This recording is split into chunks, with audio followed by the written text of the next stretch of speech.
आज हम be awesome live awesome book की बात करने वाले हैं, जिसके ऑथर जाने माने motivational speaker Himesh Madan sir हैं।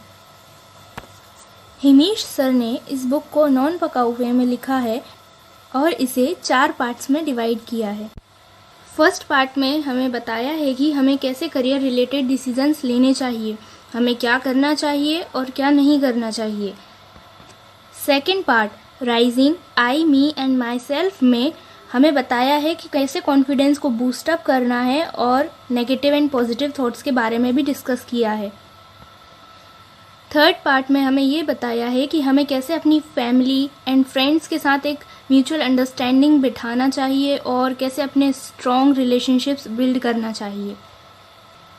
फोर्थ पार्ट में बताया है कि कैसे हमें पुअर चॉइसेस के बदले ग्रेट चॉइसेस करने चाहिए और हमें हर रिलेशन को इक्वल इम्पोर्टेंस देना है और साथ ही अपने पास्ट से मूव ऑन करके कुछ सीखना है। सबसे पहले तो मैं ये बता दूं कि ये बुक यूथ्स को ज़रूर रीड करना चाहिए, क्योंकि यही वो टाइम है जिससे आपके करियर की नींव रखी जाएगी और यही वो टाइम होता है जब आप कुछ न्यू इमोशंस, कुछ लाइफ के न्यू लेसन्स एक्सपीरियंस करते हैं। तो ये बुक आपको अभी रीड करना ज़रूरी है। अब हम इस बुक की समरी देखेंगे। हिमीश सर बोलते हैं कि there is no shortcut to success but there is a shortcut to learning. मतलब सक्सेस पाने के लिए तो हमारे पास कोई शॉर्टकट नहीं है, लेकिन सीखने के लिए हमारे पास बहुत से शॉर्टकट्स हैं। जैसे मैथमेटिक्स की प्रॉब्लम सॉल्व करते टाइम हम कुछ फॉर्मूलेज के बेसिस पर उस क्वेश्चन को छोटा और ईजी बना देते हैं, वैसे ही सक्सेसफुल लोग ही लाइफ जर्नी से अप्लाई किए हुए कुछ प्रिंसिपल्स हमारी लाइफ को भी ईजी बना देंगे। अब एक स्टोरी आती है जिसमें एक कारपेंटर होता है, उसकी उम्र 60 साल है, उसके बाल सफ़ेद हो गए हैं और चेहरे पर रिंकल्स आ गए हैं। वो 40 साल से अपने कॉन्ट्रैक्टर के लिए काम कर रहा था। अब उसने सोचा कि उसे अपने परिवार के साथ टाइम बिताना है, तो उसे रिटायरमेंट ले लेना चाहिए। उसने ये बात अपने बॉस से जाकर कही और बॉस तो बॉस होते हैं, उन्होंने कहा इट्स ओके, मैं जानता हूँ कि तुम्हें एक फ्री और रिलैक्स्ड लाइफ जीनी है, तुम एक बहुत लॉयल एम्प्लॉय हो, इसलिए जाते जाते बस एक काम और करते जाओ। इस प्रोजेक्ट को कंप्लीट करने में केवल 3 महीने लगेंगे। इस प्रोजेक्ट को और कंप्लीट कर दो, उसके बाद तुम रिटायर हो जाना। उस कारपेंटर को लगा कि उसके बॉस की मेंटालिटी एम्प्लॉयज़ को एक्सट्रैक्ट करने वाली है, लेकिन कारपेंटर 40 साल के रिलेशन को ख़राब नहीं करना चाहता था, तो उसने उस प्रोजेक्ट के लिए हाँ कर दिया। कारपेंटर ने घर बनाना शुरू किया और 3 महीने बाद उसने देखा कि उसने 40 सालों में पहली बार ऐसा बुरा घर बनाया है। लेकिन उसे क्या था, उसे तो रिटायर होना है। उसने जल्दी से बॉस को बुलाया और सोचा कि बॉस जल्दी से इस घर को देखें और मैं रिटायर हो जाऊं। बॉस वहां पर आए, लेकिन उन्होंने बिना घर देखे ही उस घर की चाबी कारपेंटर के हाथ में थमाते हुए बोला कि तुम एक बहुत लॉयल एम्प्लॉय हो और ये घर तुम्हारे ही लिए एक गिफ्ट है। अब कारपेंटर को बहुत बड़ा झटका लगा, क्योंकि उसने ऐसा बुरा घर बनाया और वो घर उसी को गिफ्ट में मिल गया। और अब कारपेंटर को बहुत रिग्रेट हो रहा था। उसे लग रहा था काश मुझे पहले पता होता कि ये घर मेरे लिए बन रहा है, तो मैं इसे अच्छा बनाता, थोड़ा और अच्छा बनाने की कोशिश करता। काश मुझे पहले पता होता, काश काश काश। लेकिन अब तो वो घर बन चुका है, अब कुछ नहीं हो सकता। ये तो बस एक स्टोरी थी। हम सब भी तो यही कर रहे हैं, डेली कुछ स्टेप्स ऐसे ले रहे हैं जिससे हमारा फ्यूचर बिल्ड हो रहा है। हमारी स्टेप्स ही तय करेंगी कि हमारा फ्यूचर अच्छा है या बुरा। आपने अक्सर एक स्टूडेंट को कहते हुए सुना होगा कि काश मैं थोड़ा सा और पढ़ लेता तो मेरे मार्क्स ज़्यादा आ जाते, लेकिन अब कुछ नहीं हो सकता। एग्ज़ाम तो हो गया, मार्क्स तो आ गए, अब रिग्रेट करने से भी कुछ नहीं हो सकता। वैसे ही अगर आज आपने अपनी स्टेप्स पे ध्यान नहीं दिया तो हो सकता है आपको भी बाद में कारपेंटर जैसा रिग्रेट करना पड़े। इसलिए अपनी स्टेप्स पे ध्यान दीजिए और एक अच्छा फ्यूचर बिल्ड कीजिए।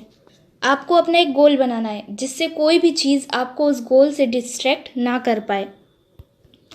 जिम रोहन भी ये बोलते हैं कि when you know what you want and want it bad enough you will find a way to get it. मतलब अगर आपको पता है कि आपको क्या पाना है, तो आप खुद ब खुद एक रास्ता बना लोगे उसे पाने के लिए। तो हमारे पास एक गोल होना ज़रूरी है। क्या आपको पता है कि आप एक फैक्ट्री के ओनर हैं? नहीं पता? अरे, ये जो दिमाग की फैक्ट्री है, आप उसके ओनर हैं और आप जैसा चाहें वैसे थॉट्स मैन्युफैक्चर कर सकते हैं इस फैक्ट्री में। आपने 2 वर्कर फैक्ट्री में काम पे लगाए हैं, एक है मिस्टर हैप्पी सिंह और एक है मिस्टर उदास सिंह। मिस्टर हैप्पी सिंह हमेशा पॉजिटिव थॉट्स ही क्रिएट करते हैं। वो आपको बताते हैं कि आप में क्या कैपेबिलिटीज़ हैं, आप कैसे गोल को अचीव कर सकते हो, आप कैसे सक्सेसफुल हो सकते हो। वहीं दूसरी ओर जो मिस्टर उदास सिंह है, वो हमेशा नेगेटिव थॉट्स क्रिएट करते हैं। वो आपको बताएंगे कि आप क्यों फेल हो जाओगे, आपकी बस की बात नहीं है, ये काम मत करो, वो काम मत करो। ये आपको हमेशा नेगेटिव थॉट्स ही देंगे। ये आपके ऊपर है कि आप किस वर्कर से ज़्यादा काम करवाते हो। जिससे आप ज़्यादा काम करवाओगे वो आपका नेचर बन जाएगा, क्योंकि वो पूरी स्पेस कवर कर चुका होगा। एक एग्जाम्पल के तौर पे समझते हैं। जैसे अगर आपने कहा आज तो मेरा दिन बहुत ख़राब है, तो आपकी दिमाग की फैक्ट्री का ये जो मिस्टर उदास सिंह वर्कर है ना, वो आपको 1000 बहाने बताएगा कि आपका दिन क्यों ख़राब है, आज तो कुछ काम ही नहीं करना चाहिए, आपसे तो कुछ होगा ही नहीं, और बहुत सारे नेगेटिव थॉट्स क्रिएट कर देगा। लेकिन अगर आपने सोचा कि यार आज तो मेरा दिन बहुत अच्छा है, तो मिस्टर हैप्पी सिंह आपको ऐसे 1000 पॉजिटिव थॉट्स देंगे कि आपका दिन बहुत अच्छा जाएगा, बहुत नए नए आइडियाज़ आएंगे उस दिन आपको। ये आपके ऊपर है कि आप किस वर्कर से सबसे ज़्यादा काम करवाना चाहते हैं। जैसे हमें हेल्दी रहने के लिए गुड डाइट की ज़रूरत होती है, वैसे ही माइंड को हेल्दी रखने के लिए भी अच्छी इंटेक की ज़रूरत होती है। बुक रीडिंग, मेडिटेशन, ये कुछ ऐसी चीज़ें हैं जो हमारी माइंड की डाइट हैं, और ये सारी चीज़ें कॉन्फिडेंस इंक्रीज़ करने में भी हेल्प करेंगी, क्योंकि कॉन्फिडेंस बाहर नहीं है, कॉन्फिडेंस इज़ विद इन। अब बात आती है कि हमारी फैमिली के साथ और हमारे फ्रेंड्स के साथ हमारे कैसे रिलेशंस होने चाहिए। आपने देखा होगा कि ज़्यादातर लोगों की अपनी फैमिली के साथ अनबन बनी रहती है, क्योंकि छोटी छोटी बात पे वो लोग झगड़ा कर लेते हैं। फैमिली वाले उसका पॉइंट ऑफ व्यू नहीं समझ पाते और वो फैमिली वालों का। लेकिन एक बात तो ये है कि आपका और आपकी फ्रेंड का पॉइंट ऑफ व्यू कितना डिफरेंट होता है। आपके भी तो ओपिनियंस मैच नहीं करते, बल्कि आप तो सेम एज ग्रुप के हो। फिर आपके पेरेंट्स तो आपसे कितने बड़े हैं, आप दोनों के ओपिनियंस मैच करना तो कितनी बड़ी बात है। अगर आपको लगता है कि आपने जो डिसीज़न लिया है वो सही है, तो आपको अपने पेरेंट्स को कन्विंस करना आना चाहिए, उन्हें समझाना आना चाहिए। तभी तो वो आप पर विश्वास करेंगे और फिर आपको सपोर्ट भी करेंगे। जब उन्हें लगेगा कि हाँ मेरा बच्चा काबिल हो गया है, तो वो आपको सपोर्ट ज़रूर करेंगे। अब लास्ट पार्ट में हिमेश सर ने टीनेजर्स की सबसे बड़ी प्रॉब्लम को हाईलाइट किया है और बताया है कि कैसे आपको अपने पास्ट से बाहर आना है। कभी कभी हम लाइफ में कुछ ऐसे डिसीजंस ले लेते हैं जो हमें नहीं लेना चाहिए, और फिर बाद में रिग्रेट करते हैं कि हमें ऐसा नहीं करना चाहिए था। फिर वो हमारा पास्ट बन जाता है, और जब जब उस चीज़ की याद आती है तब तब हमें रिग्रेट होता है। लेकिन हिमेश सर इस पर बोलते हैं कि हमें बार बार पास्ट पे नहीं जीना चाहिए, हमें पास्ट से सीखना चाहिए। Don't live in the past, learn from the past, it's time to move on. एक एग्जाम्पल लेके समझते हैं। जैसे एक कार में एक फ्रंट ग्लास होता है और एक साइड ग्लास होता है। फ्रंट ग्लास हमें आगे की चीज़ें दिखाता है और साइड ग्लास पीछे की। अगर हम हमेशा साइड ग्लास देखेंगे तो हमारा एक्सीडेंट हो जाएगा। हमें साइड ग्लास में देखना तो है, पर ज़्यादा नहीं। फोकस हमें फ्रंट ग्लास पे रखना है, क्योंकि हमारा काम कार चलाना है। वैसे ही हमें अपनी लाइफ में पास्ट चीज़ों को नहीं देखना है, हमें उनसे सीखना ज़रूर है, लेकिन अपना फोकस फ्रंट मिरर यानी अपने फ्यूचर पे रखना है और आगे बढ़ना है।